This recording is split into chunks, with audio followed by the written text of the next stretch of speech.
నమస్కారం, welcome to I dream. నేను మీ విజిత. సాధారణంగా మనం ఏ హెల్త్ ఇష్యూ వచ్చినా మానసికంగా కానీ శారీరకంగా కానీ ఒక డైటిస్ట్ని కలవడం అయితే ఏంటి, ఒక సైకాలజిస్ట్ని కలవడం అయితే ఏంటి, ఒక న్యూట్రిస్ట్ దగ్గరికి వెళ్ళడం అయితే ఏంటి, ఇలా రకరకాల డాక్టర్స్ దగ్గరికి మనం వెళ్తూ ఉంటాము, సమస్యకు తగ్గట్టుగా చూస్ చేసుకుంటుంటాం. కానీ న్యూట్రిషనిస్టు, సైకాలజిస్టు ఇద్దరి కాంబినేషన్ ఇదైతే మనం రేర్గానే చూస్తుంటాం. ఆ రేర్ కాంబినేషన్ పర్సన్ ఎవరైతే ఉన్నారో ఇప్పుడు దానికి సంబంధించిన మేడం నాతో పాటు ఉన్నారు. ఆ మేడం ఎవరంటే న్యూట్రిషనిస్ట్ శ్రీదేవి గారు. ఇప్పుడు మేడంతో మాట్లాడి మనం మంచి మంచి విషయాల గురించి తెలుసుకుందాం. నమస్తే మ్యామ్. ఎలా ఉన్నారు అని అడగకూడదు కూడా, చాలా చక్కగా యాక్టివ్గా మంచిగా కనిపిస్తున్నారు. Thank you. అయినా అడుగుతాను మ్యామ్, ఎలా ఉన్నారు? I'm fine, thank you. Ma'am, కొంచెం ఎల్డిఎల్ ఫ్యాట్ పెరిగింది అనగానే చాలా టెన్షన్ పడిపోతుంటారు. వెంటనే డాక్టర్ని కలవాలి, అమ్మో నాకు ఏమైపోతుందో అని చెప్పి హడావిడి చేస్తుంటారు. నిజంగా దాని గురించి అంత భయపడాలంటారా మ్యామ్? యా, ముందు మనం ఎల్డిఎల్ ఫ్యాట్ గురించి మాట్లాడుకునే దానికంటే ముందు అసలు కొలెస్ట్రాల్ అంటే ఏంటి? ఆ కొలెస్ట్రాల్ పేరు చెప్పగానే చాలామంది భయపడిపోతుంటారు. అదేదో చాలా క్లిష్టమైన లేకపోతే వెరీ బ్యాడ్ మెటీరియల్ అన్నట్టుగా బిహేవ్ చేస్తూ ఉంటారు, అవగాహన లోపం మూలాన. కొలెస్ట్రాల్ అనేది ఇట్స్ అ వ్యాక్సీ సబ్స్టెన్స్, ఒక రకమైన కొవ్వు పదార్థం. ఈ కొలెస్ట్రాల్ అనేది మనకి చాలా ఇంపార్టెంట్ అయిన సబ్స్టెన్స్ అన్నమాట. ఎందుకంటే శరీరంలో ఉత్పన్నమయ్యేటటువంటి విటమిన్స్ కానీ, అలాగే మనకి కొన్ని రకాలైన హార్మోన్స్ కానీ, కణాల చుట్టూ ఉండేటటువంటి సెల్ మెంబ్రెయిన్స్ కానీ, వీటన్నిటి ఉత్పత్తిలో కొలెస్ట్రాల్ది ప్రముఖమైన పాత్ర. అండ్ ఈ కొలెస్ట్రాల్ అవసరంలో 80% కొలెస్ట్రాల్ శరీరం తనకి తాను తయారు చేసుకుంటుంది.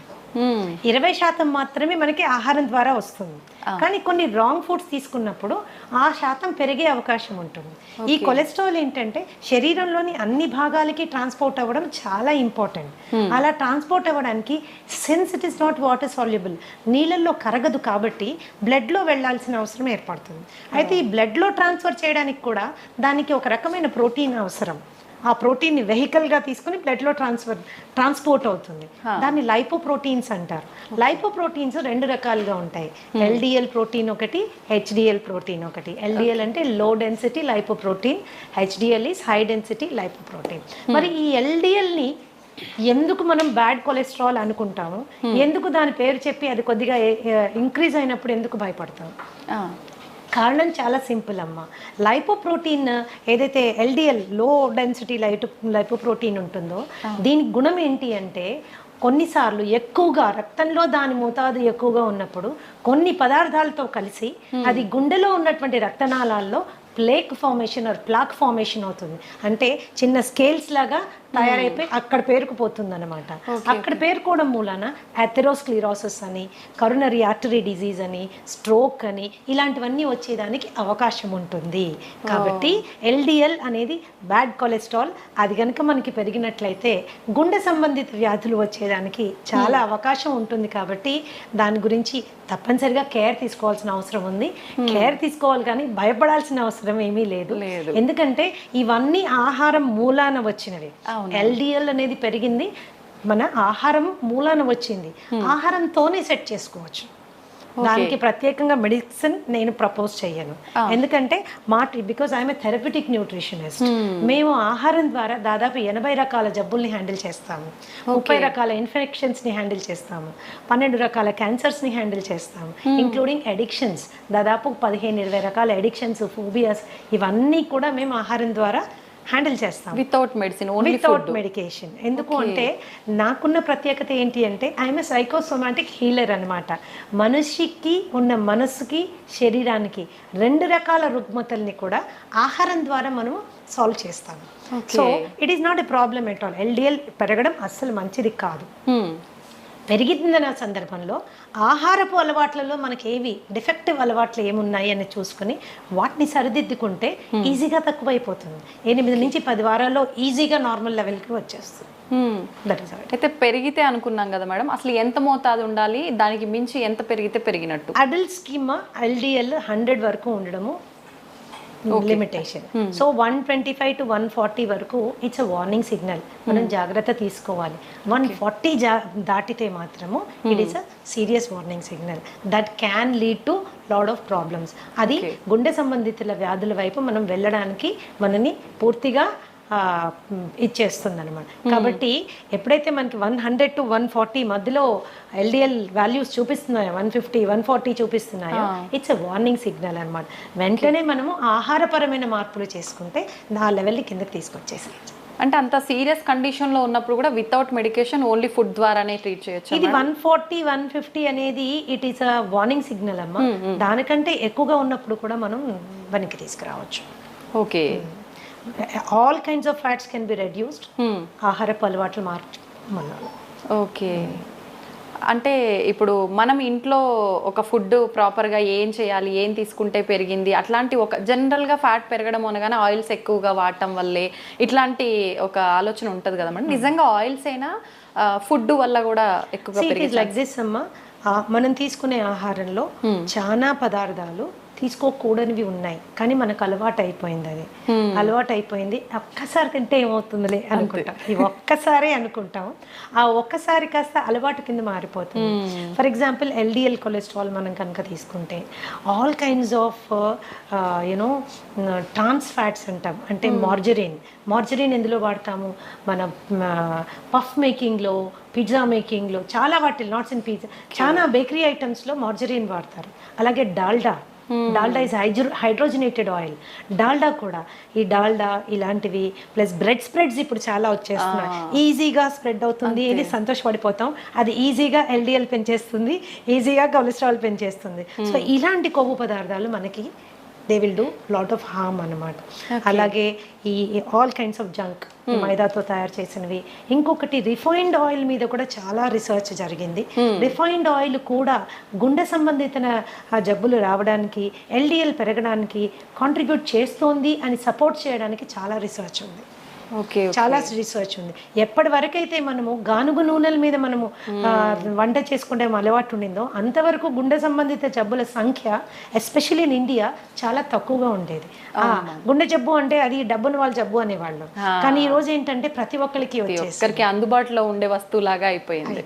ఎందుకంటే ఫాల్టీ ఈటింగ్ హ్యాబిట్స్ అనమాట. ఆ హ్యాబిట్స్ మూలాన మనకి వచ్చింది.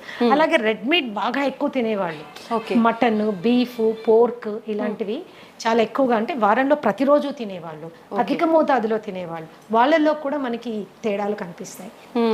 వీటిని తగ్గించుకోవాలంటే పీచు పదార్థం ఎక్కువగా ఉండే ఆహారం తీసుకోవాలి. అంటే fresh fruits, vegetables, nuts, seeds ఇలాంటివి తీసుకుంటే ఏమవుతుందంటే ఎల్డిఎల్ లెవెల్స్ తగ్గుతుంది. మామూలుగా రోజు తీసుకునేటటువంటి రీఫైన్డ్ ఆయిల్ని మార్చి గానుగు నూనెలు మనం తీసుకున్నప్పుడు కూడా ఎల్డిఎల్ లెవెల్స్ ఈజీగా కంట్రోల్లోకి వచ్చేస్తాయి. ఓకే, అంటే డైలీ రొటీన్ అనేది మనం ఒకటి ఫాలో అవ్వాలంటారు మేడం, అంతే కదా? కొలెస్ట్రాల్ డైలీ రొటీన్ అంటే నేనేం చెప్తానంటే డైలీ రొటీన్ కంటే కూడా డైలీ తీసుకునే ఆహార పదార్థాలని మనం ప్రాపర్ గా సెలెక్ట్ చేసుకోవడం చాలా ఇంపార్టెంట్. శరీర అవసరాలని దృష్టిలో పెట్టుకొని సెలెక్ట్ చేసుకోవడం చాలా ఇంపార్టెంట్. అంతేగాని టంగ్కి ఎక్కువ ఇంపార్టెన్స్ ఇచ్చి, టేస్ట్కి ఎక్కువ ఇంపార్టెన్స్ ఇచ్చి మనం తీసుకున్నప్పుడు ఏమవుతుంది అంటే అది డెఫినెట్ గా it is going to harm us. అలా అని ఎంతసేపు గడ్డి గాదం ఆకులు అలుములు తిని బతికేసేయాలా, ఇంతేనా లైఫ్ అనుకోక్కర్లేదు. టేస్టీగా ఫుడ్ చేసుకుంటూ ఇంట్లో చేసుకుంటూ తినచ్చు. ఎప్పుడైనా ఒకసారి నెలకో 2 నెలలకో మీరు ఒకసారి ఏదైనా తిన్నప్పుడు శరీరం అడ్జస్ట్ చేసుకుంటుంది. It is very smart. Okay, కానీ రోజు దాన్ని అలవాటు చేసుకుంటే మాత్రం చాలా కష్టం. కొన్ని మార్పులు తెచ్చుకోవాలి. ఓకే, అయితే మేడం చెడు కొలెస్ట్రాల్ పెరగకుండా ఉండాలంటే మనం ఫుడ్ ఇలాంటివి తీసుకోవాలి. HDL బ్యాలెన్స్డ్గా ఉండాలి అని అంటే ప్రత్యేకించి ఏమైనా ఫుడ్స్ మెయింటైన్ చేయాలంటారా డైలీ లైఫ్ స్టైల్లో? ఇప్పుడు HDL అంటే high density lipoprotein. High density lipoprotein good cholesterol అంటారు. ఎందుకు గుడ్ అంటారు అని తెలుసుకోవడం ఫస్ట్ ఇంపార్టెంట్. ఎందుకంటే ఈ కొలెస్ట్రాల్ యొక్క ప్రాముఖ్యత చాలా ఎక్కువగా ఉంది. అది శరీరంలో మొత్తం అన్ని భాగాలకి వెళ్ళడానికి, రక్తం ద్వారా వెళ్ళడానికి ఈ లైపోప్రోటీన్ మనకి పనికొస్తుంది. అయితే అక్కడక్కడ అవసరానికి మించి కొలెస్ట్రాల్ డిపాజిట్ అయినప్పుడు ఈ HDL యొక్క ప్రత్యేకత ఏంటి అంటే శరీరంలో అన్ని భాగాల్లో ఎక్స్ట్రాగా డిపాజిట్ అయిన కొలెస్ట్రాల్ అంతా తీసుకొని వచ్చి లివర్ కి తీసుకెళ్ళిపోతుంది. ఎప్పుడైతే లివర్ కి తీసుకెళ్తుందో అక్కడ అది డిఫ్యూజ్ చేసి పడేస్తుంది, క్లియర్ చేసి పడేస్తుంది. సో అది గుండెకి వెళ్ళి అక్కడ మళ్ళీ వేరే సబ్స్టెన్స్ తో కంబైన్ అయ్యి అక్కడ ప్లాక్ ఫామ్ అవ్వడానికి అవకాశం లేదు. కాబట్టి గుండె భద్రత కోసం ఈ పర్టికులర్ లైపోప్రోటీన్ చాలా బాగా పనిచేస్తుంది, క్లీన్ చేసేస్తుంది అనమాట. గుండె వరకు కొలెస్ట్రాల్ ని వెళ్ళనివ్వదు అనమాట. అందుకని it is called good cholesterol.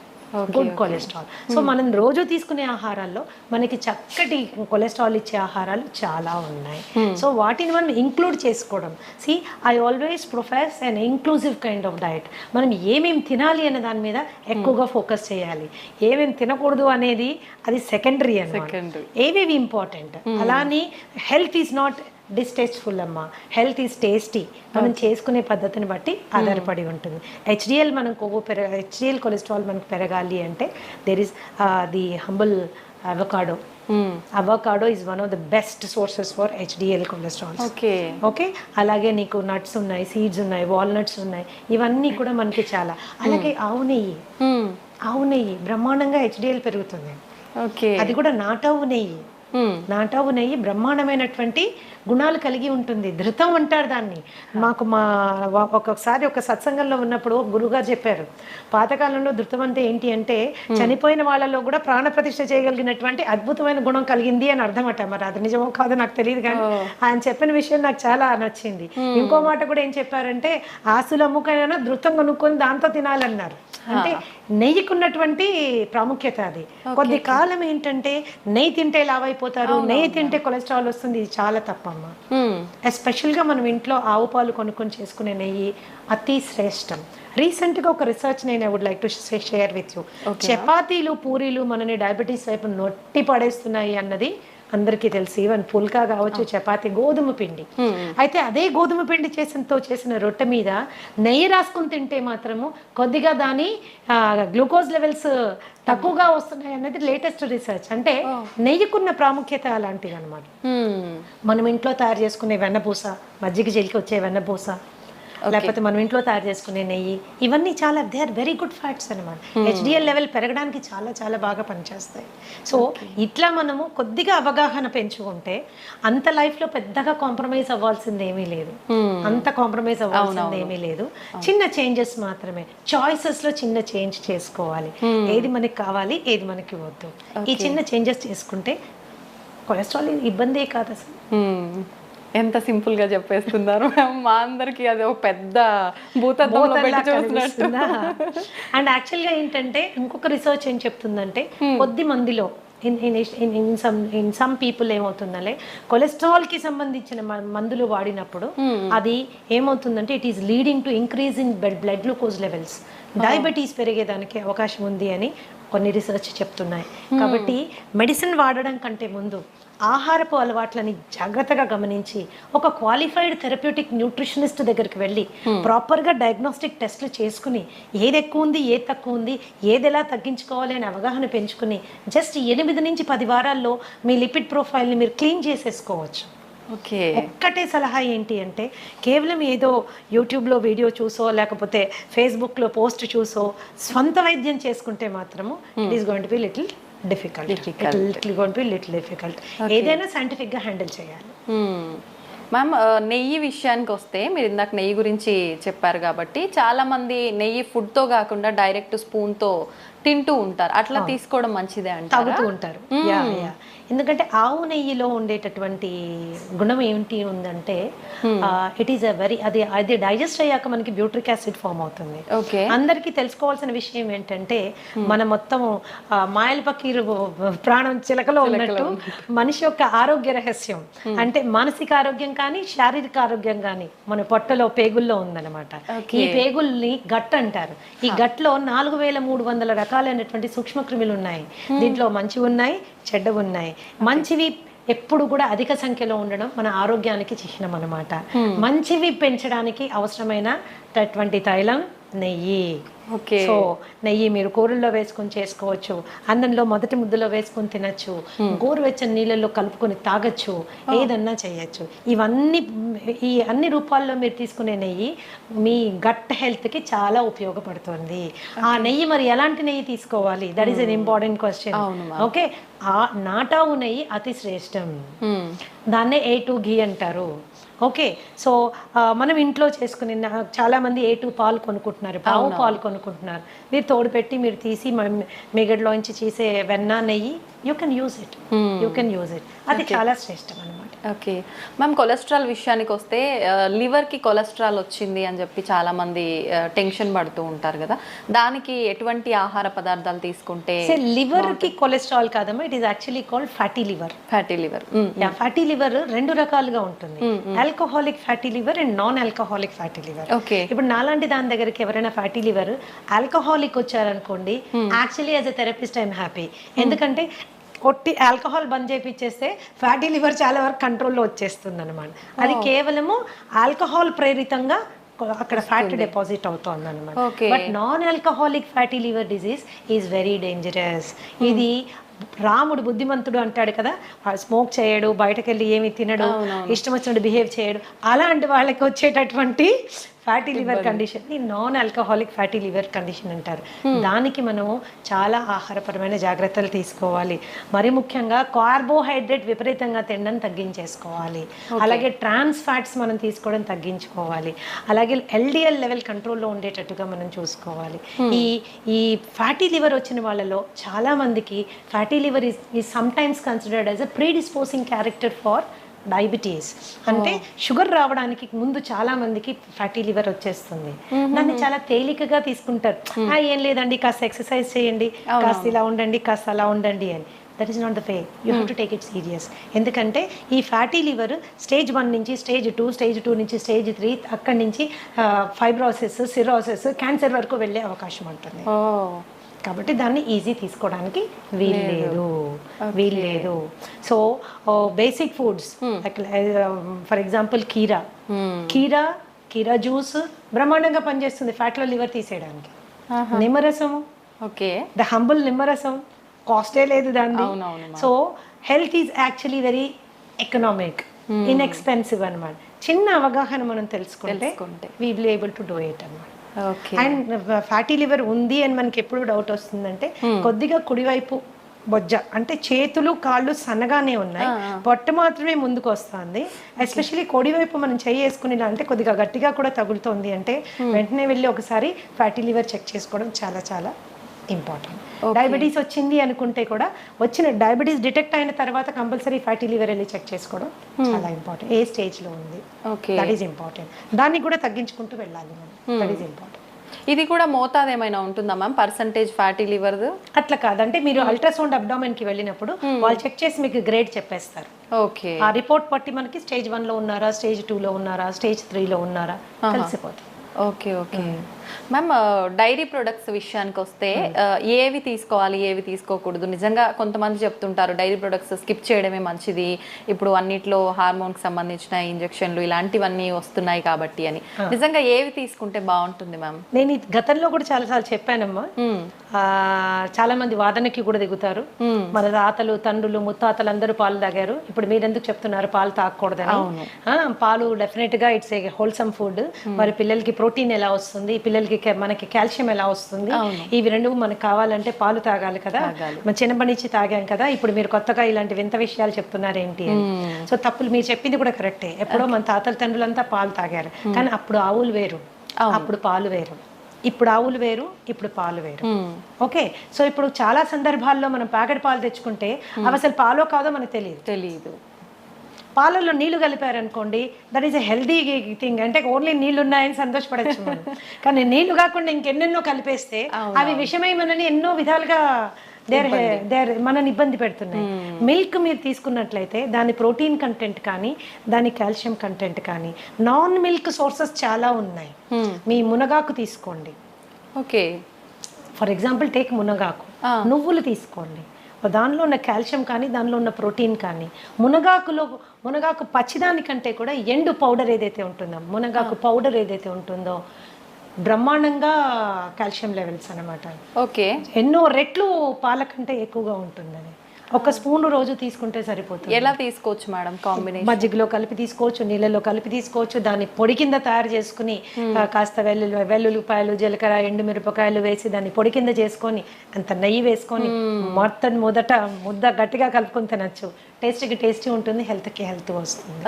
అయితే ఈ మిల్క్ ఇప్పుడు ఏం చేస్తుంది, మిల్క్ లో ఒక ప్రోటీన్ ఉంటుంది కేసిన్ అని. ఈ కేసిన్ చాలా మందికి ఎలర్జిక్ కండిషన్స్ ప్రొడ్యూస్ చేస్తుంది. చాలా మందికి కడుపులో అది డైజెస్ట్ అవ్వక గ్యాస్ కానీ లేకపోతే ఇండైజెషన్ కానీ అలాగే బెల్చింగ్ అండ్ బ్లోటింగ్ అంటారు, పొట్ట ఉబ్బినట్టు అవ్వడం కానీ ట్రైన్ పుల్ రావడం కానీ ఇవన్నీ జరుగుతాయి. ఎందుకు కేసిన్ వాళ్ళకి డైజెస్ట్ అవ్వదు కాబట్టి, కేసిన్ డైజెస్ట్ అవ్వదు కాబట్టి. సో అలాంటి సందర్భాల్లో పాల అవసరం ఏంటి అసలు? అవును, ఒక స్టేజ్ దాటింది టాడ్లర్ అంటాం, అంటే కాలు మీద నడవడానికి అలవాటు పడిన బిడ్డకి పాలు సంపూర్ణ ఆహారం కాదు. ఓకే ఓకే, అది అసంపూర్ణమైనటువంటి ఆహారం. పాలు ఎడిక్టివ్ ఇన్ నేచర్. మీరు బాగా తాగుతుంటే అది తాగాలనిపిస్తుంది, తాగకపోతే ఏదో వెలితిగా కూడా అనిపిస్తుంది. దానికంటే ఆరోగ్యకరమైన ఫుడ్ మనకు ఉన్నప్పుడు, దానికంటే మనకి బలవర్ధకమైన ఆహారం మనకి అవైలబుల్గా ఉన్నప్పుడు మనం దానికి ఆప్ట్ చేసుకోవచ్చు కదా. ఈ రోజు ఆవుల్లో పాలు పెరగడం కోసము విపరీతంగా ఇంజెక్షన్స్ వేస్తున్నారు, విపరీతంగా యాంటీబయాటిక్ యూజ్ జరుగుతూ ఉంది. Grass fed cow and grain fried cow అని 2 రకాల కౌస్ మనం చూసుకుంటే, పచ్చిగడ్డి తిని ఆ పచ్చిగడ్డి పెంచడానికి కూడా ఏమాత్రం ఎరువులు వాడకుండా, పెస్టిసైడ్స్ వాడకుండా ఆర్గానిక్గా పెంచిన పాలు ఉంటాయి కదా, అవి అతి శ్రేష్టం. చాలా అరుదుగా లభిస్తున్నాయి, చాలా అరుదుగా. పచ్చిగడ్డే దొరకడం లేదు. గ్రెయిన్ ఫెడ్ మీరు తీసుకున్నారనుకోండి, వాటికి గ్రెయిన్స్ పెడతారు, ఎన్నెన్నో రకాలైన గ్రెయిన్స్ పెడతారు. ఎస్పెషల్లీ ఈ మధ్య కాలంలో అయితే కార్న్ పెట్టేస్తున్నారు, స్వీట్ కార్న్ పెడుతున్నారు. సో ఇవి ఏంటి అంటే పాల క్వాంటిటీ పెంచడానికి చాలా మంది ఆవులకి పెట్టే దీంట్లో నూనెలు కలుపుతారు, ఎందుకంటే పాలల్లో వాళ్ళకి ఆయిల్ శాతము, ఫ్యాట్ శాతం ఎక్కువ రావాలని. మరి ఇలాంటి పాలు మనం తాగినప్పుడు అది మనకి it is going to harm us. అయితే ఇంట్లో మనం ఒక పాల ప్యాకెట్ తెప్పించుకున్నప్పుడు అది ఆవు పాల, గేదె పాల, ఆవులో గ్రాస్ తినిన ఆవా లేకపోతే గ్రెయిన్ తినిన ఆవా, యాంటీబయాటిక్ వేసుకోలేదో మనకి ఎలా తెలుస్తుంది? ఇవన్నీ కలిపారో లేదో మనకి ఎలా తెలుస్తుంది? తెలియదు. పైగా పాలు ఎప్పుడైతే ప్యాకెట్లో వస్తాయో, ప్లాస్టిక్ ప్యాకెట్లో వస్తాయో, ఆ ప్లాస్టిక్ కూడా మనకి ప్రమాదం. ఇంకోటి కొంతమందికి ఏంటంటే, ఎస్పెషల్లీ ఉద్యోగస్తులు 4-5 ప్యాకెట్లు కొనుక్కొని డీప్ ఫ్రీజర్ లో పెడతారు, అవి గడ్డగట్టిపోతాయి. వాటిని మీరు ఎప్పుడైతే డీప్ ఫ్రీజ్ చేస్తారో, థాయింగ్ ప్రాసెస్ జరిగేటప్పుడు ప్లాస్టిక్ కూడా మెల్ట్ అయ్యి అందులోకి వస్తుంది. ఒకప్పుడు మేము చిన్నపిల్లలుగా ఉండేటప్పుడు గ్లాస్ బాటిల్లో వచ్చేది, that was safest milk. Seal అయ్యి గ్లాస్ బాల్ వచ్చేది. బాటిల్స్ తీసుకోగానే మేము చిన్నపిల్లలప్పుడు నాకు బాగా గుర్తుంది, ఆ మూత తీసి పైన ఉన్న వెన్నంతా వేలుతో తీసుకుని తినేవాళ్ళం. ఇప్పుడు అలాంటి కండిషనే లేదు. సో పాలుని వాడకం ఎంత తగ్గిస్తే అంత మంచిది. అయితే పెరుగు దగ్గరికి వచ్చినా, మజ్జిగ దగ్గరికి వచ్చినా ఏ రెస్ట్రిక్షన్ లేదు. It is better than milk అన్నమాట. మీరు పెరుగుగా తిన్నా పర్వాలేదు, మజ్జిగగా తిన్నా పర్వాలేదు. కొద్దిగా పుల్లబడిన మజ్జిగ ఇంకా బెటర్. పుల్లబడిన మజ్జిగ చాలా బెటర్. అందుకని మిల్క్ని అవాయిడ్ చేయడం బెటర్. ఎందుకంటే మనకు వచ్చే ప్యాకెట్ గురించి మనం ఆలోచిస్తాం, కానీ అందులో వచ్చిన పాలు మనకి దాకా రావడానికి ఎన్ని పద్ధతులు అవలంబించారో మనకు అవగాహన లేదు. Today it is a very common thing to give oxytocin injection for cows. Oxytocin injection దేనికి ఇస్తారు వింటే మీరు బిత్తరపోతారు. పాల పొదుగులోంచి పాలు పిండేటప్పుడు ఈజీగా పాలు బయటికి రావడం కోసము ఆ ఇంజెక్షన్ ఇస్తారు. మనకు కూడా ఆక్సిటాసిన్ ఇంజెక్షన్స్ ఇస్తుంటారు. మనం ఎప్పుడు యూస్ చేస్తారో తెలుసా మీకు? డెలివరీలో బిడ్డ ఈజీగా బయటికి రావడానికి కోసం యూస్ చేసేటటువంటి ఇంజెక్షన్ ఆక్సిటాసిన్ అన్నమాట. కండరాలు లూజ్ అయ్యి బిడ్డ ఈజీగా బయటికి రావడానికి. యానిమల్స్ కి కూడా ఆక్సిటాసిన్ ఇంజెక్షన్ దానికోసమే ఇస్తారనమాట. బట్ దేనికి వాడుతున్నాం ఈరోజు? ఈజీగా అంటే అది పిండడానికి కూడా మనకు ఓపిక లేదనమాట. దాని బిడ్డను తాగనివ్వడం లేదు మనము, దాని బిడ్డ నోటికాడ పాలు మనం గుంజుకుంటున్నాం. అది కూడా ఈజీగా రావడం కోసం కెమికల్ ఇంజెక్షన్స్ ఇస్తున్నాం. మరి ఇలాంటి పాలు తాగడం అవసరమా? అక్కర్లేదని చెప్పాలి ma'am. So it's dairy and ఆవు మీద జరుగుతున్నటువంటి ఘోరాల గురించి అది డిఫరెంట్ స్టోరీ. దాని గురించి మాట్లాడుకుంటే పాలు చూస్తే కూడా భయపడిపోతాం అన్నట్టు. అమ్మో బాబాయ్ ఇంత కష్టమైతే పాలు మనకు అవసరమైంది. That is as simple as that. పాల కంటే బలబద్ధమైన ఆహారం చాలా చాలా ఉంది. You can go towards it. అవి తీసుకోవచ్చు. ఆల్టర్నేట్ మిల్క్స్ కూడా ఉన్నాయి. మీ బాదం మిల్క్, తర్వాత ఈ కోకోనట్ మిల్క్, దాని తర్వాత యూ హ్యావ్ కాజు మిల్క్, రాగి మిల్క్, జొన్న పాలు, మిల్లెట్ పాలు, ఇలా మనకు చాలా ఉన్నాయి విచ్ ఆర్ మోర్ న్యూట్రిషియస్. పాలు దేనికి తాగెత్తున్నామో ఆ న్యూట్రిషన్ ఇవ్వగలిగినవి, ఇంకా ఎక్కువ శాతంలో ఇవ్వగలిగిన పాలు మనకు చాలా ఉన్నాయి. ఓకే. ఇంకా కొంతమంది అడుగుతూ ఉంటారు నన్ను, మేడం పాల ప్యాకెట్లో పాలు తీసుకోమంటారా, లేకపోతే టెట్రా ప్యాక్ తీసుకుంటే ఏమైనా ప్రాబ్లం వస్తుందా? టెట్రా ప్యాక్ మీద చాలా హెవీ రీసెర్చ్ జరిగిందమ్మా. టెట్రా ప్యాక్ లో పాలు రీసెర్చ్ చేసినప్పుడు, ఫ్రెష్ మిల్క్ చేసినప్పుడు డెఫినెట్ గా టెట్రా ప్యాక్ లో ఉన్న పాలలో పోషక విలువలు తక్కువ ఉంటాయి అనేది నిర్వివాదాస్పదం. You don't have to discuss about it. It is clear. ఎందుకు అలాగా? పాలు అవి పాస్చరైజ్ చేస్తారు అండ్ హోమోజినైజ్ చేస్తారు. హోమోజినైజ్డ్ అండ్ పాస్చరైజ్డ్ మిల్క్ ఎప్పుడైతే హీట్ చేసి కూల్ చేస్తారో దాంట్లో పోషక విలువలు తక్కువైపోతాయి. కాకపోతే టెట్రా ప్యాక్ లో మీరు తీసుకున్నప్పుడు ఏంటంటే హైజీన్ అండ్ శానిటేషన్ ఎక్కువ, ఇన్ఫెక్షన్ కాజింగ్ జర్మ్స్ కానీ అది మనకి ఉండదు. పైగా ఏమీ అడిటివ్స్ యాడ్ చేయరు దాంట్లో, ఏమి దాన్ని ప్రిజర్వ్ చేయడానికి ఏమీ బయట నుంచి యాడ్ చేయరు. సో పోషక విలువల ఫ్రెష్ మిల్క్ కంటే కొంచెం తక్కువైనా అది సేఫ్ మిల్క్ కాబట్టి టెట్రా ప్యాక్ లో మిల్క్ వాడుతూ ఉంటారు. That is how it is. ఇప్పుడు ఫ్రెష్ గా తీసుకున్న పాలు వి డోంట్ నో దాంట్లో ఏమేమి ఉన్నాయో తెలియదు, అందులో ఎన్ని పెస్టిసైడ్ రెసిడ్యూస్ వస్తాయో తెలియదు, ఎన్ని మాన్యూర్ రెసిడ్యూస్ వస్తాయో తెలియదు, బ్యాక్టీరియల్ ఇన్ఫెస్టేషన్ కానీ వైరల్ ఏదైనా మైక్రో ఆర్గానిజం ఉందేమో మనకి తెలియదు. ఓకే, రెండు తెల్లగానే ఉంటాయి అంతే. మనం పాల రూపంలో తీసుకునే వాళ్ళకైతే ఆల్టర్నేట్ ఆప్షన్స్ చాలా ఉన్నాయి మీరు చెప్పారు. కొంతమంది తెల్లారితే కానీ టీ లేనిది వాళ్ళకి తెల్లారదనే వాళ్ళు చాలా మంది ఉంటారు. అలాంటి వాళ్ళ పరిస్థితి ఏంటి మ్యామ్? టీ కాఫీ అనేవి దేనికి తాగుతాం? నా పద్ధతి ఏంటంటే దేనికైనా ఏ పద్ధతికైనా ఎందుకు అని ముందు తెలుసుకుంటే అది మనకు అవసరమా లేదు అని నిర్ణయం తీసుకోవచ్చు. రైట్. ఓకే, మన డైలీ లైఫ్లో మనకున్న స్ట్రెస్ మూలాన చాలా మందికి హెడేక్స్ రావడము, ఆ స్ట్రెస్ మూలాన మైగ్రేన్స్ రావడము, డల్ గా ఫీల్ అవ్వడము ఇవి అవుతాయి. టీ అండ్ కాఫీలో ఏముంటుంది? కెఫీన్ ఉంటుంది. ఈ కెఫీన్ ఏం చేస్తుంది? నర్వస్ సిస్టమ్ ని టెంపరీగా ఉత్తేజపరుస్తుంది. ఓకే, టెంపరీగా ఉత్తేజపరుస్తుంది. ఎప్పుడో ఒక రోజు ఒక గుక్క తాగినంత మూలాన మనకి పెద్ద వదిలేదు. అది అలవాటు చేసుకుంటే it is addictive in nature. It is addictive in nature అనమాట. సో టీ మంచిదా కాఫీ మంచిదా అని కూడా కొంతమంది అడుగుతుంటారు. దీంట్లో నేనేమంటానంటే మీరు పాలు షుగర్ లేకుండా ఏది తాగినా మంచిదే. Okay, black tea black coffee ఏది తాగినా మంచిదే. ఇంకా మీరు బ్లాక్ టీని చాలా లైట్ గా చేసుకొని దాంట్లో కొద్దిగా నిమ్మరసం యాడ్ చేసుకొని కొన్ని నానబెట్టిన సబ్జా గింజలు వేసుకొని దాంట్లో కొద్దిగా ఒక 2 or 3 leaves ఆఫ్ మింట్ అంటే మన పుదీనా కట్ చేసి వేసుకొని తాగండి, అద్భుతంగా ఎంజాయ్ చేస్తారు. And maybe 1 or 2 times tea తాగడమే ఇంపార్టెంట్ అనుకుంటే బ్రహ్మాండమైన ఆరోగ్యం ఇచ్చే అద్భుతమైనటువంటి పోషక విలువలు ఉండేవి బొచ్చడని టీస్ ఉన్నాయి. For example green tea is the best tea.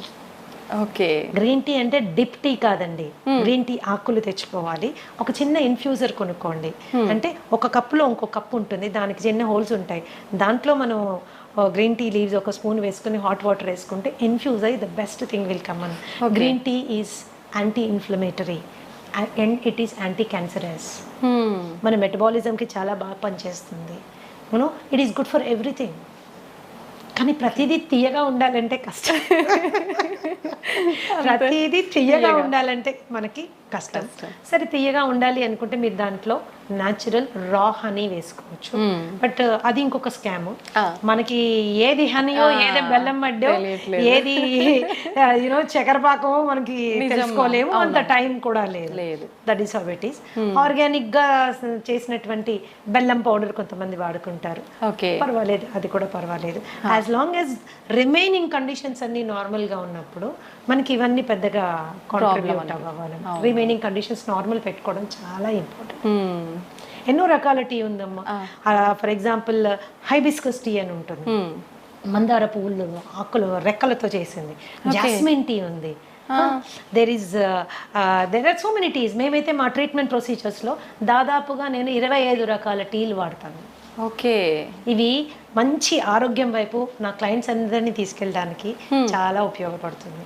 Maccha tea అని ఉంటుంది. ఫైబ్రాయిడ్స్ ఉన్నవాళ్ళు, యూటరైన్ ప్రాబ్లమ్స్ ఉన్నవాళ్ళు, మెన్స్ట్రల్ సైకిల్ రెగ్యులర్గా లేని వాళ్ళు ఇలాంటి టీ తీసుకోవచ్చు. ఇలాంటి టీ తీసుకోవచ్చు. సాంఫ్ టీ అని ఇస్తాము. డైజెషన్ సరిగ్గా లేని వాళ్ళు, అరుగుదల చాలా తక్కువగా ఉన్నవాళ్ళు, తినగానే వాళ్ళకి విపరీతమైన ప్రాబ్లం ఉన్నవాళ్ళు, కాన్స్టిపేషన్ ఉన్నవాళ్ళు, వీళ్ళందరికీ సాంఫ్ టీ ఇస్తాము. లైక్ ఆస్తమా, బ్రీదింగ్ ప్రాబ్లమ్స్ ఉన్నాయి అండ్ డైజెషన్ ఇష్యూస్ ఉన్నాయి, ఇలాంటి వాళ్ళకి జింజర్ టీ ఇస్తాము. అలాగే ఆకుల టీ తీసుకున్నారంటే అది పెద్ద టాపిక్ అను. దాదాపుగా 100 రకాల టీస్ గురించి మనం మాట్లాడుకోవచ్చు. అవి మనకి ఎంత చీపు, ఎంత హెల్త్ ఇస్తాయి అన్న దాని మీద క్లియర్గా డిస్కస్ చేసుకోవచ్చు అనమాట. So general coffee and tea కంటే కూడా మీరు ఇలాంటి కైండ్ ఆఫ్ వాటిని అలవాటు చేసుకుంటే అదేదో వెచ్చగా తాగాలి అనే ఒక కోరిక తీరుతుంది, హెల్త్ కూడా ఎఫెక్ట్ అవ్వదు. 1-2 సార్లు టీ తాగితే ప్రాణ నష్టం ఏమీ లేదమ్మా, అదే పనిగా తాగితేనే. ఓకే, మీరు కాఫీ తాగాలి అనుకుంటే black coffee is a better option than with tea. And లేదు పాలు కావాలి, పాలు లేకుండా నేను చేయలేను ఫిక్స్ అయ్యారనుకోండి, ఓట్ మిల్క్తో తాగండి, కోకోనట్ మిల్క్తో తాగండి, ఆల్మండ్ మిల్క్తో తాగండి. ఆప్షన్స్ ఉన్నాయి, తెలుసుకోవడము చేసుకోవడమే అంతే. ఓకే, ఖచ్చితంగా మనం ముందు ముందు వీడియోలో టీస్ గురించి కూడా టాపిక్ చేసుకుందాం మ్యామ్. ఓకే మ్యామ్, మీరు అన్ని రకాల హెల్త్ ఇష్యూస్కి 80 దగ్గర చెప్పారు. హెల్త్ ఇష్యూస్కి ఓన్లీ ఫుడ్ తోటే ట్రీట్ చేస్తుంటాము అని చెప్పి. డయాబెటీస్కి కూడా అలానేనా మేడం? డయాబెటీస్ వచ్చిన వాళ్ళు ఖచ్చితంగా లైఫ్ లాంగ్ మెడిసిన్ వాడాల్సిందే అని అంటుంటారు కదా, దానికి కూడా ఫుడ్ ద్వారా తగ్గించవచ్చు అంటారా? యాక్చువల్గా మనం చాలా అందరు చూసే వ్యూవర్స్ కూడా గమనించాల్సింది ఏంటంటే, డయాబెటీస్ రావడానికి 2 ప్రధానమైన కారణాలు. ఒకటి ఫాల్టీ ఈటింగ్ హ్యాబిట్స్, సరైన ఆహారపు అలవాట్లు లేకపోవడం. ఓకే. 2 మనసులోను కలిగేటటువంటి భావాలని, భావోద్వేగాలని మన శరీరం పైన ఇన్ఫ్లుయెన్స్ పెట్టేంతగా పెంచి పోషించుకోవడం, కంట్రోల్ చేసుకోవడానికి సరైన అవగాహన పెంచుకోకపోవడం. ఓకే, ఇవి 2 విషయాలు. అంటే ఒకప్పుడు స్ట్రెస్ అంటే ఏంటమ్మా, stress is a necessary evil of life. దాన్ని ఫ్లైట్ ఆర్ ఫైట్ ఇమోషన్ అనేవాళ్ళు. అంటే కొన్ని వేల సంవత్సరాల క్రితం ఈ శరీరం ఫస్ట్ టైం ఫామ్ అయినప్పుడు మనకు ఒకటే స్ట్రెస్ ఉండేది. అదేంటి, ఏదైనా యానిమల్ వచ్చి మనం చంపేసేది, లేదా మనం ఏదైనా యానిమల్ చంపి తినేసేవాళ్ళం. ఇదే స్ట్రెస్. ఇంతకు మించి ఇంకేం స్ట్రెస్ లేదు. ఆ స్ట్రెస్ సిచ్యువేషన్ వచ్చినప్పుడు ఏమయ్యేది, శరీరంలో ఉన్నటువంటి శక్తి అంతా చేతుల్లోకి కాళ్ళల్లోకి వచ్చేసేది. ఎందుకు, చేతులతో కొట్లాడాలి, కాళ్ళతో పరిగెత్తేది పోవాలి. ఈ 2 మనకి కావాల్సినటువంటి సందర్భం ఉండేది. కానీ ఇప్పుడేంటి, జీవితంలో అందరూ లయన్స్ టైగర్లే. బాస్ ఒక లయన్ టైగరే, భార్య ఒక లయన్ టైగరే, భర్త కూడా లయన్ టైగరే, ఆఖరికి పనమ్మాయి కూడా లయన్ టైగరే. సో వీళ్ళందరూ కలిసి మనకి ఎన్నో రకాలైన స్ట్రెస్ క్రియేట్ చేస్తున్నారు. అయితే ఈ పరిస్థితుల్లో ఏమవుతుంది, ఎప్పుడైతే ఎనర్జీ చేతుల్లోకి కాళ్ళల్లోకి రావాలో, శరీరం ఇంటెలిజెంట్గా ఏం చేస్తుంది, మిగతా అవసరం లేని సిస్టమ్స్ని షట్ డౌన్ చేస్తుంది, బంద్ చేస్తుంది. బంద్ చేసినప్పుడు ఏమవుతుంది, ఫస్ట్ సిస్టమ్ ఏంటి బంద్ అయ్యేది, digestive system.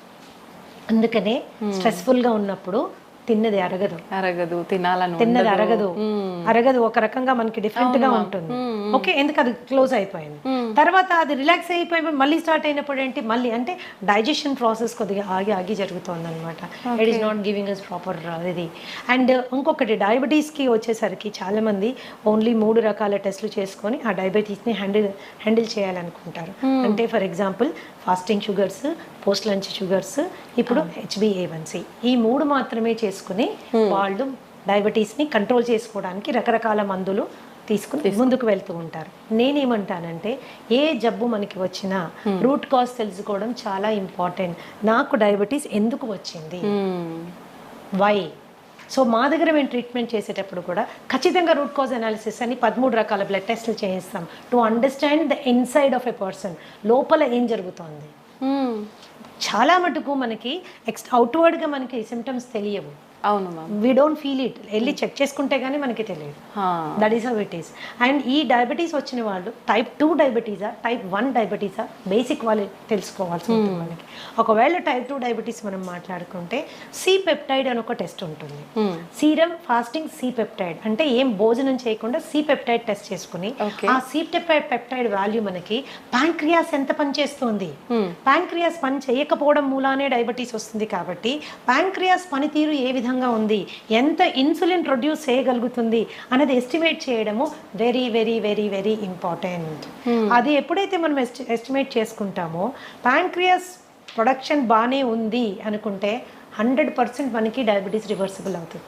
If you C peptide value is 1 and more, ఏది fasting C peptide value 1 and more ఉంటే కనుక 100% మనం ఆ డయాబెటీస్ని reverse చేసుకోగలము.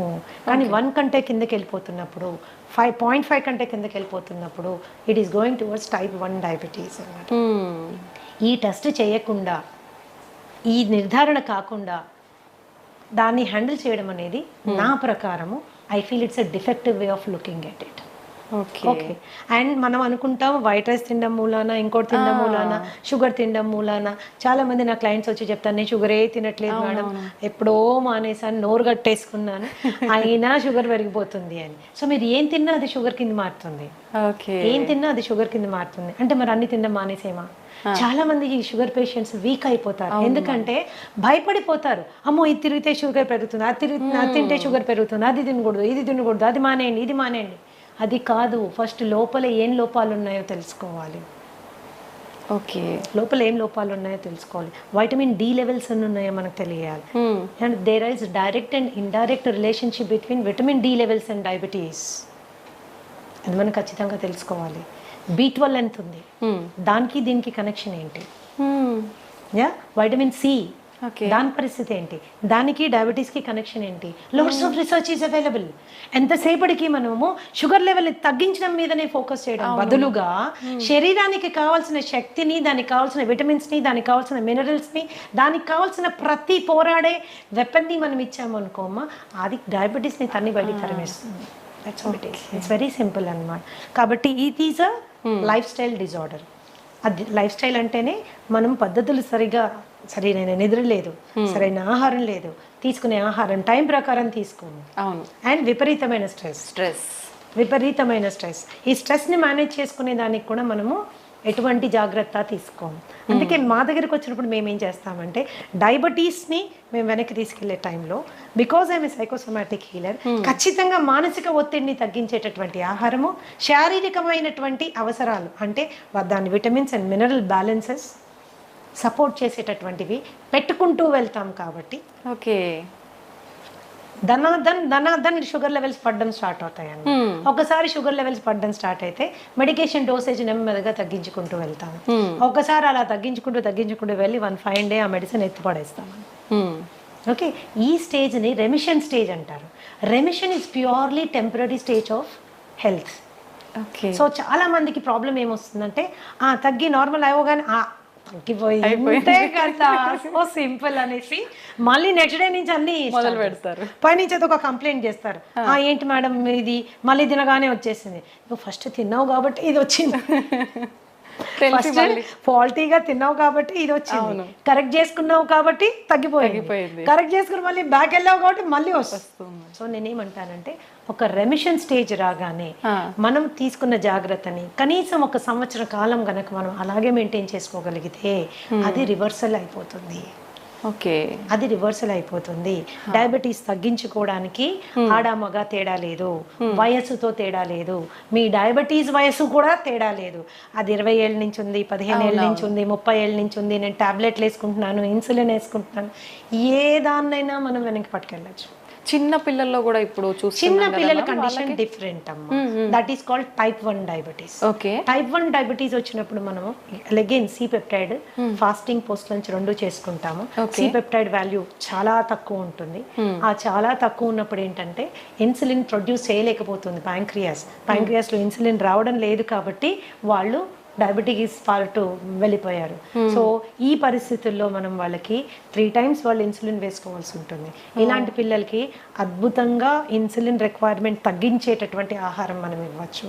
Regeneration therapy for type 1 diabetes కూడా ఉంది, కాకపోతే దాని పర్సంటేజ్ 100% అని మనం గట్టిగా చెప్పలేము. Okay, so regeneration therapy is also possible. అంటే టైప్ 1 నుంచి కూడా మనం కొద్దిగా వాళ్ళని బెటర్ టైప్ 2లోకి తీసుకెళ్లేటటువంటి సిపెప్టైడ్ని పెంచేటటువంటి ఫుడ్ కూడా ఉంది. But the success rate is about 40 to 50%. It is not around 100%. Many other contributing factors ఉన్నాయి కాబట్టి, చాలా కాంట్రిబ్యూటింగ్ ఫ్యాక్టర్స్ ఉన్నాయి కాబట్టి that is how it is. అయితే ఈ మధ్యకాలంలో విపరీతంగా తిండి, పిల్లలకి మనం పెట్టే తిండి మూలాన మనమే మన చేతుల ద్వారానే మనమే వాళ్ళని డయాబెటీస్ వైపు నెట్టుతున్నాము. నాకు తెలిసిన ఒక బాబుకి కేవలం వాడు రోజు అడిగాడని, రోజు ఇవ్వమని గొడవ చేశాడని వాళ్ళ తాతగారు డైలీ ఒక కూల్ డ్రింక్ తాగించడం మూలాన, అలా 2 నెలలు తాగించడం మూలాన ప్యాంక్రియాస్ ఫెయిల్ అయిపోయింది. టైప్ 1 డయాబెటిక్ అయిపోయాడు. బిడ్డ ఓన్లీ 15 ఏళ్ళు. రాబోయే 60-70 ఏళ్ళు వాడు ఇన్సులిన్ వేసుకుంటానే మేనేజ్ చేయాలి. సో మన ప్రేమని రాంగ్ ఫుడ్స్ రూపంలో చూపించకూడదు. ఎప్పుడో నెలలో ఒకరోజు తాగాడు ఏం జరగదు, కానీ రోజు తాగితే వాడి రక్తనాళాలు తెరిచి విషం పోసినట్టే లెక్క. Junk food is like that. And రీసెంట్గా మా దగ్గర వచ్చిన ఒక బాబు, హీస్ 21 years old, అండ్ ఇంట్లో ఎవరికి డయాబెటీస్ లేదు, ఇంట్లో నుంచే బాక్స్ తీసుకెళ్తాడు, తల్లిదండ్రులు అన్నీ చేసి జాగ్రత్త చూసుకుంటాడు, అయినా రావడమే 500 షుగర్ వచ్చేసింది. ఏంటి అని ఎంత అడిగినా చెప్పలేదు, లేదు నేను ఏమి తిన్ను అని. తర్వాత ప్రత్యేకంగా పిలిచి అడిగితే రోజు ఒక షవర్మా తింటాడు. షవర్మా తినడం వల్ల షుగర్ ఫెయిల్ అయింది, డైజెస్టివ్ సిస్టమ్ ఫెయిల్ అయిపోయింది. మయోనీస్ లోపల ఉంటుంది, దాంట్లో పిచ్చి రిఫైన్డ్ ఆయిల్ వాడతారు, అందులో రోడ్ సైడ్ వాడే రిఫైన్డ్ ఆయిల్, అది ఎక్కడి నుంచి తెచ్చి వాడతారో, ఎన్నిసార్లు వాడిన నూనెతో చేస్తారో మనకి తెలియదు. అండ్ ఆ షవర్మా అండ్ ఇంకొకటి ఫ్రాంకీ చెప్పాడు నాకు, 2 చెప్పాడు. ఫ్రాంకీ మైదా రొట్టెలో మళ్ళీ కాల్చిన మాంసం అన్ని పెడతారు దాంట్లో. సో టేస్ట్ చాలా బాగుంటుంది, నేను కాదన్నాను, కానీ దాన్ని రోజు తినడం మూలాన దట్ ఈస్ అ కేస్. ఈ రోజు మేము ఎంతో స్ట్రగుల్ అవుతున్నాం. ఆ కేసుని టైప్ 1 అయిపోయాడు, ప్యాంక్రియాస్ ఫెయిల్ అయిపోయింది. That is how it is. So ఈ చిన్నవి ఫ్యాన్సీస్ మనం వాటిని సాటిస్ఫై చేయడము ఇంపార్టెంట్ అని ఎప్పుడు అనుకోకూడదు. ఫుడ్ విషయంలో ఇట్స్ రియలీ వెరీ ఇంపార్టెంట్. బయట మరి ఎందుకు బ్యాన్ చేయాలి? వన్ ఆఫ్ ద స్టూడెంట్, ఒక చిన్న బాబు, ఎందుకు బ్యాన్ చేయరు కూల్ డ్రింక్ అని నన్ను అడిగాడు అనమాట. ఈ కూల్ డ్రింక్ మూల నాకు డయాబెటీస్ వచ్చింది కదా, దీన్ని ఎందుకు గవర్నమెంట్ బ్యాన్ చేయరు అంటే అది మన ఏరియా ఆఫ్ వర్క్ కాదు. ఏదైనా కూడా ఆహారం అనేది మితంగా తీసుకుంటే ఔషధంలా పనిచేస్తుంది, అమితంగా తీసుకుంటే విషమై మన ప్రాణాన్ని కబళిస్తుంది. Decision is in our hands.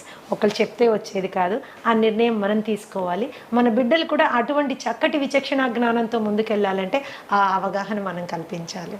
That's very important. అవును మ్యామ్, నిజంగా. మ్యామ్, మన గట్ ఫ్రీగా ఉండేటట్టుగా చూసుకుంటే మనకు చాలా రకాల ఆరోగ్య సమస్యలు రాకుండా ఉంటాయని చెప్తూ ఉంటారు. నిజంగా గట్ ఫ్రీగా ఉండాలంటే ఎటువంటి ఆహార పదార్థాలు తీసుకోవాలి? Gut is a very big subject అమ్మా. I will tell you, it's a very big subject. గట్లో మనకు ఉండేటటువంటి 4300 రకాలైన సూక్ష్మ క్రిములు ఎప్పుడు కూడా మంచివి చెడ్డవి ఒక బ్యాలెన్స్లో ఉండాలి. ఆ బ్యాలెన్స్ అవుట్ అయితే గట్ డిస్బయోసిస్ అంటారు. ఓకే, అండ్ ఈ గట్కి బ్రెయిన్కి ఉన్న యాక్సెస్ డిస్టర్బ్ అవుతుంది. Brain is the coordinator for the entire body and gut controls the brain. Brain మన శరీరాన్ని ఆపరేషన్స్ని కంట్రోల్ చేస్తే మన గట్ మన బ్రెయిన్ని కంట్రోల్ చేస్తుంది. Okay, that is very very important. అప్పుడు మనం దాన్ని ఎంత హెల్తీగా ఉంచాలి? సో మనం తినే ఆహారము చెడు బ్యాక్టీరియాని చంపే విధంగా ఉండాలి, మంచి క్రిముల్ని పెంచే విధంగా ఉండాలి. సో దాని ఆహారం యొక్క ప్రధాన లక్షణం ఏంటంటే మంచి బ్యాక్టీరియాని పెంచుతూ చెడు బ్యాక్టీరియాని చంపుతూ ఉన్నటువంటి ఆహారం తీసుకుంటే సహజంగా అది చాలా తేలికగా అరిగిపోతుంది, తిన్నది కంప్లీట్గా డైజెస్ట్ అవుతుంది, అండ్ టైంకి రెపరెప ఆకలేస్తుంది, పడుకుంటే నిద్ర వస్తుంది, పొద్దున్నుంచి రాత్రి ఒక చక్కటి మూడ్లో ఉంటాము, మంచి ఎనర్జీతో ఉంటాము. This is because our gut is happy.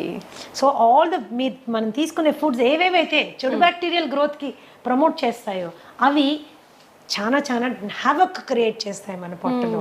So bloating, belching, indigestion, తర్వాత కాన్స్టిపేషన్ మూలాన పైల్స్, హెమరాయిడ్స్, లేకపోతే వెరీ హార్డ్ స్టూల్ రావడము, ఇవన్నీ ఏం చేస్తాయంటే మనకి డైజెషన్ అంటే తినాలంటే భయపడే వాళ్ళు చాలా మంది ఉంటారు. పైగా హెల్త్ కరెక్ట్ అంటే హైజీన్ కరెక్ట్గా ఫాలో కాకపోతే హెచ్ పైలోరీ లాంటి బ్యాక్టీరియల్ ఇన్ఫెక్షన్స్ వస్తే జీవితాంతం మనం ఆ మందులు వేసుకుంటూ ఉంటారు. మేమైతే డయట్ ద్వారా హెచ్ పైలోరీ కానీ, ఐబిఎస్ కానీ, ఐబిడి కానీ చాలా సమర్థవంతంగా హ్యాండిల్ చేసే బ్రహ్మాండమైన ఫుడ్స్ ఉన్నాయమ్మా. అది ఎవరు బయట కొనుక్కోక్కర్లేదు. మీ ఫుడ్ మీరు ఇంట్లో చక్కగా చేసుకోవచ్చు, శుభ్రంగా తినచ్చు, సంతోషంగా ఉండొచ్చు. This is how it is. కేవలం మందుల ద్వారా ఎంత సక్సెస్ మీరు వస్తుందో దానికి డబుల్ సక్సెస్ ఆహారం ద్వారా వస్తుందమ్మా. డబుల్ సక్సెస్ ఆహారం ద్వారా వస్తుంది. సో గట్ని ఇప్పుడు కూడా ఆరోగ్యంగా ఉంచుకోవాలి. చక్కటి పీచు పదార్థాలు ఉండేటటువంటి వెజిటబుల్స్ అండ్ ఫ్రూట్స్ మనం తీసుకోవాలి. చాలా మందికి ఏంటి అంటే వెజిటేరియన్స్ అయిపోండి, మీట్ మానేయండి అని చెప్తారు. చికెన్ మటన్ తినబాకండి, పొట్టంతా గడబడైపోతుంది, వేస్ట్ అని. నేనేం చెప్తానంటే ఆహారపు అలవాట్లు మనసుకి బాగా నచ్చిన ఫుడ్ని టక్కన మానేస్తే ఆత్మారాముడు బాధపడతాడు. ఎక్కడో ఫీల్ అవుతాం మనం, ఏంటి లైఫ్, ఏమి తినలేము, నాకు నచ్చిన చికెన్ తినలేకపోతున్నాను, నాకు నచ్చింది అది తినలేకపోతున్నాను, ఏంటి ఇట్లా, అసలు లైఫ్ బేసిక్ ఫుడ్స్ అవి. అప్పుడు ఏంటంటే they are upset about it. When they are upset nothing can be set. When you're upset nothing can be set అని, అంతా డిస్టర్బ్డ్ గానే ఉంటుంది. సో చికెన్ మటన్ లాంటివి తినేటప్పుడు కూడా దాని కాంబినేషన్స్ మంచి ఫైబర్ ఫుడ్ తో కాంబినేషన్ చేసుకుని మీరు తిన్నప్పుడు ఎటువంటి ఇబ్బంది రాదు, ఈజీగా డైజెస్ట్ అవుతుందని. So easy digestion is very important. Easy digestion అంటే ఓన్లీ పెరుగన్నం కాదండి, you can eat everything in life. So మంచి వెజిటబుల్స్, ఎగ్స్, పెరుగు, తర్వాత you can have all these things అనమాట. అండ్ పీచు పదార్థం అనగానే అన్నీ ఏవో పిల్లలకి గ్రీన్ ఆకులు చూడగానే చిరాకు వస్తుంది, ఇప్పుడు ఈ గడ్డి తినాలా అని. సో అలా కాదు. So you can go for everything, all kinds of కాంబినేషన్స్లో మనం వెళ్ళొచ్చు. అలాగే మనకి రాజ్మా ఆర్ మన కాబూలీ చనా, బొబ్బర్లు, ఇలాంటివన్నీ మనకి చాలా మంచి ప్రోటీన్ ప్లస్ మంచి ఫైబర్తో వస్తుంది. అది తిన్నప్పుడు ఏంటంటే మనకి గట్ సెట్ అవుతుంది. దెర్ ఈస్ ఏ వే అండి, 8 to 12 weeksలో సెట్ చేసేస్తాం గట్ విత్ ఫుడ్ ఓన్లీ. అది ఎంత సీరియస్ ఇష్యూ అయినా. కాబట్టి నేనేం చెప్తున్నానంటే చక్కటి ఆహారాన్ని ఎన్నుకోండి. హోమ్ మేడ్ ఫుడ్కి 90% ఇంపార్టెన్స్ ఇవ్వండి. పార్టీలు ఇంట్లో హోస్ట్ చేయండి. మనం కావాల్సిన డ్రింక్స్ కానీ ఏదైనా కూల్ డ్రింక్స్ అట్లాంటివి కూడా ఇంట్లో చాలా చేసుకోవచ్చు. డెజర్ట్స్ అంటారా, బ్రహ్మాండమైన స్వీట్లు హెల్దీగా చేసుకోవచ్చు. ఓకే, బ్రహ్మాండంగా. జీవితంలో ఏది వదులుకోవాల్సిన అవసరం లేదు, ఎంజాయ్మెంట్ ఇన్ రైట్ వే చేసుకుంటే నీ గట్ని gut is the starting point for all diseases. దాదాపుగా 200 రకాలైనటువంటి జబ్బులు ఇక్కడి నుంచి స్టార్ట్ అవుతాయి. సో దీన్ని జాగ్రత్త పెట్టుకోవడం మనకి చాలా ఇంపార్టెంట్. ఏం ఫుడ్స్ ఉన్నాయి, ఎలా తినాలి, that is how it is. ఎప్పుడన్నా ఒక రోజు అంటే మేడం మమ్మల్ని హోటల్కే వెళ్ళొద్దంటారా, నేను ఒక్కసారి కూడా బిర్యానీ తినద్దా, ఇంకా నేను ఎందుకు అందులో హైదరాబాద్లో ఉండి నన్ను బిర్యానీ తినద్దంటారా అంటే ఓఎస్ తినండి తప్పకుండా, ఎందుకు మానేస్తారు, అలా మానేయమని చెప్పట్లేదు. కానీ దానికి మీ పొట్టని మిమ్మల్ని ప్రిపేర్ చేసుకోండి. Go to A place where biryani is done with ghee and not with Dalda. ఇంట్లో మీ ఆవిడకి బిర్యానీ చేయడం నేర్పించండి, కానీ ఇంట్లో చేస్తే మనకు నచ్చదు కదా. సో మీరు అలా తిన్నప్పుడు ముందు రోజు వెనక రోజు కూడా there are certain things you have to follow so that you can balance your. ఇందాక చెప్పాను, ఇప్పుడు చెప్తాను, మళ్ళీ కూడా చెప్తానమ్మా, ఎప్పుడో 2-3 నెలలకు ఒకసారి చేసింది మనకి అది బాడీ ఎఫెక్ట్ అవ్వదు. కానీ డైలీ అదే పనిగా యంగ్స్టర్స్, నాకు తెలుసు చాలా మంది ఐటీ ఎంప్లాయీస్ వస్తారు నా దగ్గరికి, ఏంటమ్మా ఎవరు వంట చేస్తారంటే స్విగ్గీ పేరు, జొమాటో పేరు చెప్తారు. So everyday it is and online food. And కాబట్టి ఏమవుతుందంటే అది కన్వీనియన్సే కానీ కంఫర్ట్ కాదు, హెల్త్ అంతకంటే కాదు. Very definitely expensive. కాబట్టి కొద్దిగా వంట చేసుకోవడం అనేది ఇప్పుడు అవుట్ ఆఫ్ ఫ్యాషన్ అయిపోయింది మా, ఆ ఫ్యాషన్ మళ్ళీ మనం క్రియేట్ చేయాలి. దట్ ఈస్ రియల్లీ ఇంపార్టెంట్ అన్నమాట. ఎందుకంటే వంట అనేది కేవలం హెల్త్ ఒక్కటే ఇవ్వదు, మనుషుల మధ్యలో అనుబంధాలు, బంధాలు, ప్రేమలు అన్ని పెరుగుతాయి. ఈ రోజు కూడా నీకు మీ అమ్మ చేసే ఆ పలానా వంట అని ఎందుకు గుర్తుంటుంది అంటే ఇంగ్రీడియంట్స్ అన్ని సేమే, ఆమె ప్రేమ అందులో ఉంటుంది, అంత ప్రేమగా చేసి నీకు నోట్లో పెడుతుంది, నువ్వు వెళ్ళినప్పుడు నీకు అది కావాలని అడుగుతుంది. అవన్నీ బంధాలు పెంచుతాయి. స్విగ్గీ జొమాటోలో తెప్పించి పెడితే it won't create a feeling, it won't create a relationship. లేని రోగాలు తీసుకొచ్చిస్తున్నట్టే మ్యామ్. ఇంకా ప్రేమ అంటే ఇంగ్రీడియంట్స్ మనకు తెలియదు, టేస్టీగా ఉండొచ్చు, నేను అసలు కాదన్న, డెఫినెట్ గా టేస్టీగా ఉండొచ్చు, బట్ ఇంగ్రీడియంట్ మీద మనకి కంట్రోల్ లేదు. So that is how it is. Ma'am food ఎలా చేస్తున్నాము, ఏం తింటున్నాము, ఇది ఒక ఎత్తు అయితే ఏ టైంకి తింటున్నాం అనేది కూడా ఇంకొకటి, దాని గురించి చెప్పండి మ్యామ్. ఒకటిమా, ఏ టైంకి తింటున్నామో, ఎన్నిసార్లు తింటున్నామో, these are 2 very important things everybody should understand.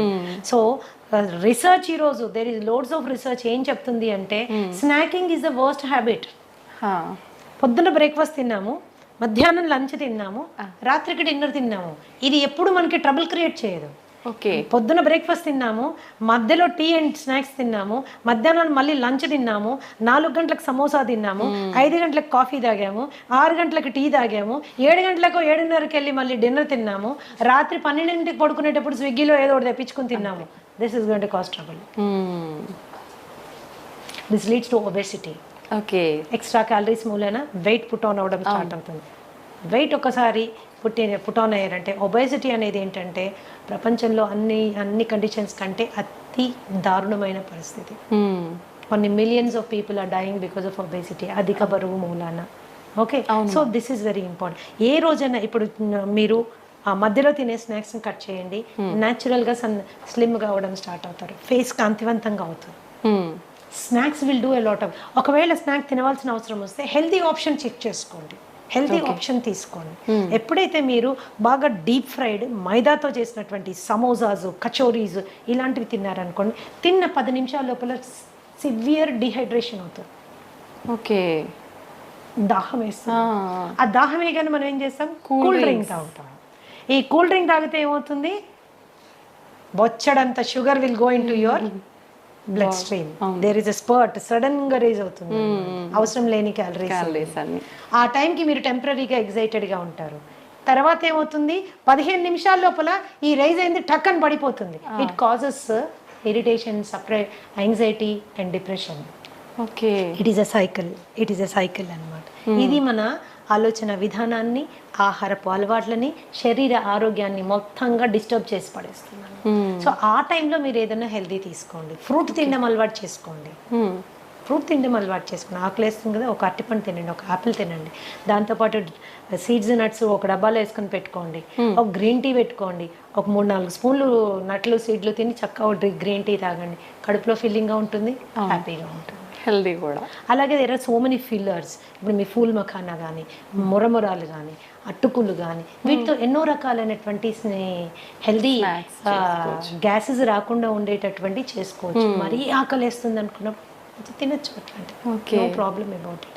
కానీ ఆ టెంపరీగా రోడ్ మీద దొరికే బజ్జీలు, పునుగులు అండ్ యూనో సమోసాలు, వాడెవర్ అన్నీ దొరుకుతాయి, అది మాత్రము స్కిప్ చేయాలి. చాలా ఘోరం అది. With due respect to all those people, అది మనకి పడినప్పుడు దాన్ని వదిలేసుకోవడం ఉత్తమమైన విషయం ఇంకొకటి లేదు. And night 7:30 to 8 o'clock is the best time to have your dinner. ఎప్పుడు గుర్తుంచుకోండి, పడుకునే టైంకి, భోజనం చేసిన టైంకి మధ్యలో 3 గంటల వ్యవధి ఉండాలి. మీరు 7 గంటలకల్లా తిన్నారనుకోండి, 10కి పడుకోవచ్చు. ఓకే. 8కి తిన్నారనుకోండి, ఆఫీషియల్గా మీరు 11కి పడుకోవాలి. అవును. 9కి తిన్నారనుకోండి, 12 ఏమవుతుంది, డైజెషన్ మొత్తం డిస్టర్బ్ అవుతుంది, యువర్ స్లీప్ సైకిల్ డిస్టర్బ్ అవుతుంది. ఇలా జరగడానికి వీల్లేదు. You have to remember that. And quantity ఎంత ఏంటి అనేది కూడా మనకి ఎంత అవసరం. ఒకటే రకమైన ఫుడ్ తినే అలవాటు చాలా మందికి ఉంటుంది. కూర నచ్చితే స్టార్టింగ్ నుంచి ఎండింగ్ వరకు అదే కూర, ఇంకొకటి ఏదో నచ్చితే అటు నుంచి అదే కూర. సో ఒక బ్యాలెన్స్డ్ డైట్ ప్లేట్ అనేది మనము మెయింటైన్ చేసుకోవాలి, అన్నీ ఉండేటట్టు చూసుకోవాలి, ఆల్ కైండ్స్ ఆఫ్ థింగ్స్. ఇప్పుడు టైం మనకి లేదు, అన్నిటికీ మన బాస్ కోసం టైం ఉంది, ఉద్యోగం కోసం టైం ఉంది, టార్గెట్స్ కోసం టైం ఉంది, కానీ మన కోసం మనకి టైం లేదు.